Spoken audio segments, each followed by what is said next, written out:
Any successful journey comes with a set of challenges. PMAYU mission has also faced hurdles in implementing some of its key verticals like Credit Linked Subsidy Scheme, which we call CLSS, and Affordable Housing in Partnership or AHP. In this episode of PMAYU podcast, Shri Amrit Abhijat, Joint Secretary and Mission Director, Housing for All, speaks about overcoming the challenges and the reformative measures taken in the fields of CLSS and AHP to ensure that the benefits reach to all eligible beneficiaries.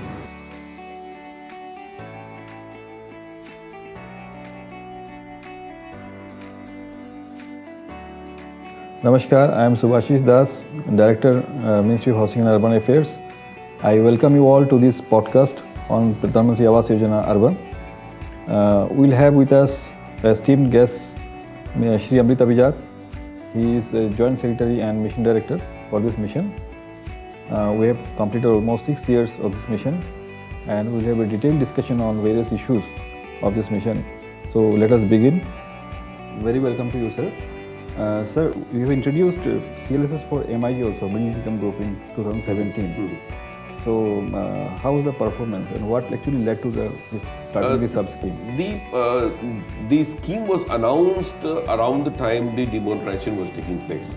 I think very well placed because it brought into a tremendous amount of confidence into the middle class.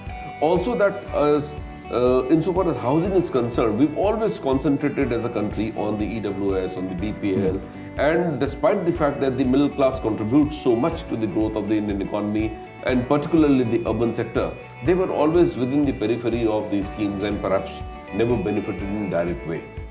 So the Honorable Prime Minister took a very important initiative, and a very significant one at that the middle class also were made to feel that they are not only meant for fulfilling the income tax return liabilities and to contribute to votes, but were also to get the benefits of from the government as and when required. And they hugely participated in the sense that in credit linked subsidy, close to about 6 lakh cases have been done for the MIG.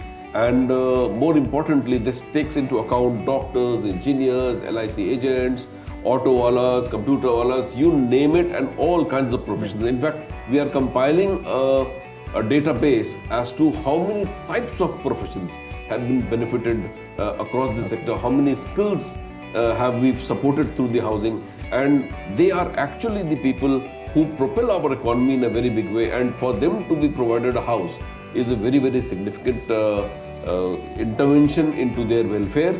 And I'm sure that the bankers quite agree with this because they have also wholly supported the MIG scheme. Sir, as you have told that initially there were some issues with the CNS, especially banks and PLIs, with the implementation. So, how it was taken care of? See, I think the strategy that was adopted for the CNS to be able to understand us better, and then the banks also, because there are about 260 banks which became the PLIs, so to say, the participatory lending institution. Training was something very important that they did, because there was a huge number of training programs which were organized for the bankers, region-wise, bank-wise. That is one. Second thing is that we also brought in the aspect of CRGFT scheme in it. We could speak to them. Also, that you'll be surprised that the National Housing Bank itself has done a survey where the NPAs in the credit linked subsidy is close to around 0.3%, which probably would account for one of the least NPAs. And therefore, the element of trust coming from this segment of the population is something so inspiring for us. And so it really builds in the confidence that contrary to the popular notion that these become NPAs and the default ratio is high, the PMAY CLSS quite proves to the contrary. And therefore, the banks by and by developed a confidence, and there has been a very healthy rivalry between banks also as to who pips in one of each other. The Honorable Prime Minister also introduced the concept of CLSS awards, where the banks were rewarded for their good performance, and I think SBI, HDFC and so many other banks really did well, and I think this is poised to be one of the most successful verticals within the scheme itself. And sir, could you please elaborate on the CLAP like how it helped actually? See, while we were doing all this, this training of the CNAs and the huge number of applications which were coming by, because it is not possible for the bodies at the state level for the beneficiary to make houses all of their own, and therefore there was a huge catchment of constructed houses which were already there. So we were talking to the builder community also, and applications were coming in, but somehow the beneficiary was unable to understand as to what is the time when he will actually come to know whether the loan has been passed, whether he or she is getting the CLSS. Therefore, we came with this idea of Credit Link Awas portal, where the beneficiary will put in his application. Once the home loan has been approved, we will start tracking it where the movement is, and this gradually developed a regime where more information then was being passed on to the beneficiary. And so again, this is more power to the people again, those who apply under this scheme. So that way, CLAP has been very successful. It also ranged in a lot of other banks who were not on the same page with regard to the data sufficiency, with regard to the speed at which things were working, and therefore the PLIs, the CNAs, the ministry all came under one roof and to serve the people of this country who's applied for a CLSS loan, and for which he is duly entitled and empowered to know actually what the status is about. We still have a long way to work into that, because there are a couple of problems which we are trying to address in CLAP, because I think that they need to know much better and much faster still. So again, going back to the earlier questions, real estate sector is one of the largest employment generation sector of the country. So what is the impact of Pradhan Mantri Awas Yojana Urban made on the economy of the country? Okay, let's try and look at it vertical wise. See, real estate's intervention in PMAY would largely be around the AHP and the CLSS scheme. In the AHP, of the about 30 lakh, 28 lakh houses to be exact, is to be taken up. I think most of it is being built by the real estate. This is being built up in two ways. Either they have proposed to construct the AHP themselves.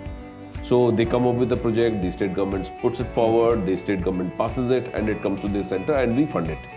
Or else the state government comes into through the EPS model, where a contract is laid out and the private sector develops it. So the private sector has been a part and parcel of the growth of PMAY. That's one.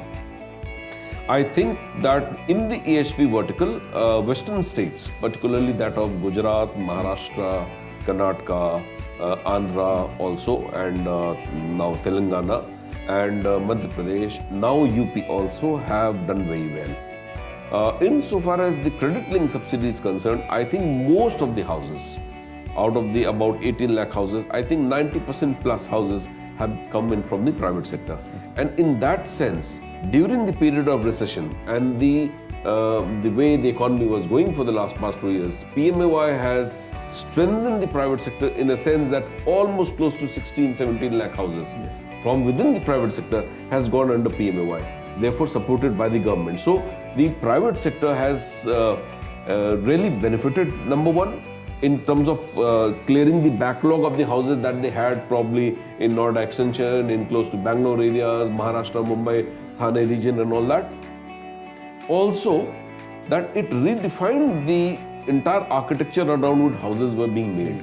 You know that there was a time between 2017 and 14 where a lot of real estate development was taking place under the name of investments, and a large amount of opacity, I would say, I would like to prevent my words here, was around the real sector development at that point of time.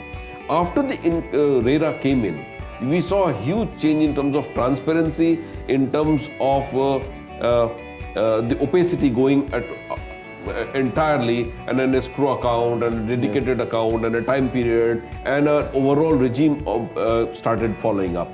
More importantly, what really then happened is that more and more projects started coming into the affordable housing sector, which perhaps was the real worth of what an ordinary Indian would want.